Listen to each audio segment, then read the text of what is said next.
জামলা বলছে, এটা কিন্তু নেই, যে Jamla is not in the name list array. কিন্তু এটাকে যদি জামাল দিতাম, খেয়াল করুন, check Jamal is in the name list array. একইভাবে আমরা যদি বলি রবি, এই যে দেখুন, কিন্তু যদি বলি রবিউল, তাহলে কিন্তু এখানে not in the name list array. আসসালামু আলাইকুম ডিয়ার ভিউয়ার, সফটল ইউটিউব চ্যানেলে jQuery টিউটোরিয়ালে আপনাকে স্বাগতম। এই ভিডিওতে আমরা দেখব যে jQuery in array method use করে কোনো অ্যারেতে ভ্যালু আছে কিনা সেই চেকিংটা। তো চলুন শুরু করা যাক। আমি jQuery টিউটোরিয়াল নামক ফোল্ডারে 3টি ফাইল তৈরি করে রেখেছি, custom JS, jQuery library.js, practice.html। Custom জেসে আমাদের প্রয়োজনীয় jQuery কাজ করব, আর jQuery library.js এ আমি jQuery লাইব্রেরিটি ডাউনলোড করে সেভ করে রেখেছি। তো practice.html এ কিছু বেসিক কাজ আমি করে রেখেছি, যার শুরুতেই বডি ট্যাগের উপরে আমি jQuery লাইব্রেরি এবং কাস্টম জেস সেট করে রেখেছি। তো এই জায়গায় আমরা একটু ইনপুট টাইপ নেই, যেটা আমরা টেক্সট বলতে পারি, আর এখানে আইডি হিসাবে সাপোজ আমরা বললাম সফটল। এরপরে আমরা ইনপুট টাইপ এখানে বললাম বাটন, আইডি হিসাবে আমরা বললাম চেক, নেমের জায়গায় আমরা ইউজ করলাম ভ্যালু, এখানে আমরা বললাম চেক। তো এখন যদি আমরা এটা রান করি, খেয়াল করুন, এই যেটা এভাবে আসলো। তো এখানে আমরা যেটা টাইপ করব, চেক করে দেখব যে আমাদের অ্যারেতে সেই ভ্যালুটা আছে কিনা। তো থাকলে আমরা নিচে ফিডব্যাক দেখাবো, না থাকলে সেটাও আমরা দেখাবো। আইডি আমরা বললাম ফিডব্যাক, ওকে, কন্ট্রোল এস, এভাবে আসলো। এখন আমরা কাস্টম জেস ওপেন করে শুরুতেই আমরা টাইপ করি document dot ready anonymous function. এর ভিতরে আমরা প্রথমে একটি নেম লিস্ট নেই, যে লিস্টের মধ্যেই মূলত আমরা চেক করব যে আমার এই ভ্যালুটা আছে কিনা। যেমন কামাল বললাম, জামাল, রবি, ওকে, সেমিকোলন। এখন আমরা প্রথমেই চেক করি if jQuery dot in array, okay, এই মেথডটাই মূলত আমরা ইউজ করব। এরপরে আমরা এখানে বললাম কামাল নেম লিস্ট, অর্থাৎ এই নেম লিস্টে আমার এই কামালটা আছে কিনা। তো আমরা স্ট্যাটিকভাবে শুরুতে চেক করব। এরপর আমরা বলি নট ইকুয়াল -1, কারণ এই জন্যই বললাম, আমরা জানি যে এটা 0, 1, 2 অ্যারের ইন্ডেক্স শুরু হয় 0 থেকে, তাই আমরা -1 নিছি।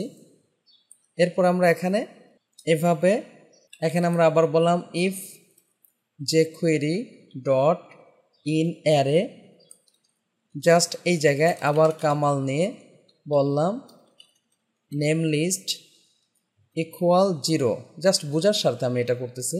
এটা এরকম না হয়ে এরকম হবে, ইকুয়াল 0। যদি 0 হয় তার মানে কি কামালের সাথে যদি ম্যাচ করে, খেয়াল করুন এটা 0 ইন্ডেক্সে আছে না, তাহলে এইটা এর মধ্যে যদি 0-তে থাকে তখন আমরা একটা অ্যালার্ট দিয়ে দেখাই যে এটা কাজ করছে। আমি সফটওয়্যারে বললাম কন্ট্রোল এস, রিলোড দেই, খেয়াল করুন এই যে সফটওয়্যার কথাটা আসছে। কারণ কি, কারণ আমাদের এখানে এই মুহূর্তে টাইপ করার দরকার নেই। খেয়াল করুন আমরা তো এখানে স্ট্যাটিক নিয়ে নিছি, তো এই ভ্যালুটাই আমরা এখন নেব কোথা থেকে, এই জায়গা থেকে। খেয়াল করুন আমি আবার রিলোড দিচ্ছি, এই যে সফটওয়্যার কিন্তু আসছে, তার মানে আমাদের এই জিনিসটা কাজ করছে। তো এই জায়গায় আমরা এখন কি করব, ফর্মে যেই ভ্যালু আমরা টাইপ করব সেইটা এখানে নিয়ে আসার চেষ্টা করব। তো এইটাকে আমি কেটে দিয়ে ফ্রেশ করে লেখার চেষ্টা করতেছি, বা এটা এখানে থাক, আমি কন্ট্রোল শিফট দিয়ে এটাকে আমি কন্ট্রোল শিফট ফরওয়ার্ড স্ল্যাশ দিয়ে এটাকে কমেন্ট করে রাখলাম। এখন আমি বলি ইফ, এই যে চেকটা নিব, যদি সে চেকে ক্লিক করে থাকে এটা, তাহলে আমরা এখানে বলি ইফ হ্যাশ চেক, তারপরে ডট ক্লিক, যদি সে চেক ডট চেকে ক্লিক করে ফাংশন, তাহলে সে এখানে প্রবেশ করতে পারবে। তাহলে আমরা নেম, এখানে আমরা কি নিয়েছি আইডি, খেয়াল করুন তো সফটওয়্যার, তাহলে এই আইডিটা আমরা এখানে ইউজ করব। তো নেম ইকুয়াল আমরা বলি হ্যাশ সফটওয়্যার ডট ভ্যাল, কন্ট্রোল এস। আমরা একটু অ্যালার্ট করে দেখি যে আমার নেমের ভিতরে ভ্যালু আসলো কিনা, ওকে, আমরা রিলোড দিই। এখন রিলোড, এখানে বললাম কামাল চেক। যাই হোক, আমাদের চেক এখনও কাজ করেনি, কেন করেনি, বেটার হয় আমরা এখানে ইন্সপেক্ট করে দেখি কনসোল। এই যে দেখুন গট একটা ভুল ধরছে, কত নম্বর লাইনে, 10, 14। তো click function check CLICK click function. আচ্ছা খেয়াল করুন, এইটা তো আমাদের ইফ দেওয়া আছে, তাহলে এখানে কিন্তু আমাদের এটা হবে না, মূলত এই জায়গায় আমাদের ডলার সাইন হবে। ঠিক আছে, আমরা ভুল করে ইফ দিয়ে ফেলছি। এখন আমরা রিলোড দেই, এই যে দেখুন এখানে কিন্তু আর অ্যারোটা নেই। তারপর আমরা দেখি কামাল চেক, এই যে দেখুন কামাল চলে আসছে। তার মানে এখানে আমরা যা টাইপ করব এখন সেটাকে আমরা গ্র্যাব করতে পারতেছি ভ্যালের মাধ্যমে। এই যে জামাল চলে আসছে। তো এটাকে আমি উঠিয়ে দেই, উঠিয়ে দিয়ে আমরা এখানে চেক করব এখন ওই যে উপরে যেটা নিয়েছিলাম এই জিনিসটাই। কি বলবো, যে কুয়েরি ডট ইন অ্যারে, খেয়াল করুন এই যে এখানে কামাল নিছি, তো কামালের জায়গায় আমরা কী নিব, নেম। আমরা বললাম নেম, তাহলে নেম লিস্ট এখানে আছে, এই যে নেম লিস্টের ভিতরে আছে কিনা, নেম লিস্ট। ওকে, এরপর আমরা কি বলবো, নট ইকুয়াল -1। ওকে, অর্থাৎ আমার এই ভ্যালুটা যদি -1 না হয়, -1 হওয়া মানে কি, এই অ্যারের বাইরে আমরা জানি 0 1 2, তাই আমরা -1 এই জন্য বললাম, বা আমরা এখানে <0 বলতে পারি, সমস্যা নেই। তো এই জায়গায় আমরা এখন তাহলে বলবো অ্যালার্ট, একটু চেক করার জন্য নেম প্লাস আমরা বললাম is in the name list array, control S। আমরা রিলোড দেই, রিলোড দিলাম, সাপোজ কামাল বললাম, চেক, কি আসছে, Kamal is the name list array. তো যদি না থাকে তাহলে আমরা এখানে কি করব, এলস দিয়ে দেই, এলসে বলি এই জিনিসটাই আমরা এখানে বলে দেই,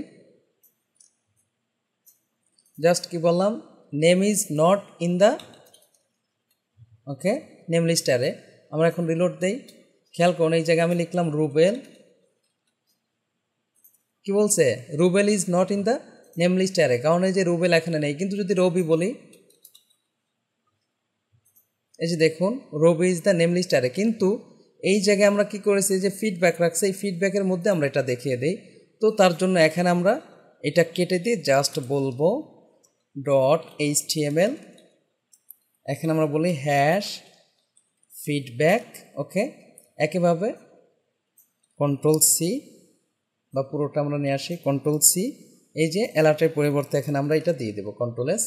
এখন যদি আমরা রিলোড দিই, খেয়াল করুন রিলোড দিয়ে টাইপ করলাম কামাল চেক, এই যে Kamal is in the name list array, better হয় এই জায়গায় একটা স্পেস দিয়ে দিই, এখানে একটা স্পেস, Ctrl+S, রিলোড।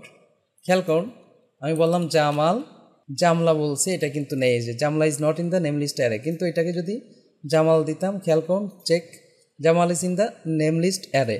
একইভাবে আমরা যদি বলি রবি, এই যে দেখুন, কিন্তু যদি বলি রবিউল, তাহলে কিন্তু এখানে not in the name list array. তো আশা করি বুঝতে পারছেন যে কীভাবে ইন অ্যারে মেথড ইউজ করে আমরা চেক করতে পারি যে অ্যারেতে কোনো ভ্যালু আছে কিনা। যদি ভিডিওটি ভালো লাগে থাকে প্লিজ লাইক করবেন এবং কমেন্ট করে আপনার অনুভূতি জানাবেন। চ্যানেলটি সাবস্ক্রাইব করে না থাকেন প্লিজ সাবস্ক্রাইব করবেন। পরবর্তী ভিডিওতে দেখা হচ্ছে। আল্লাহ হাফেজ।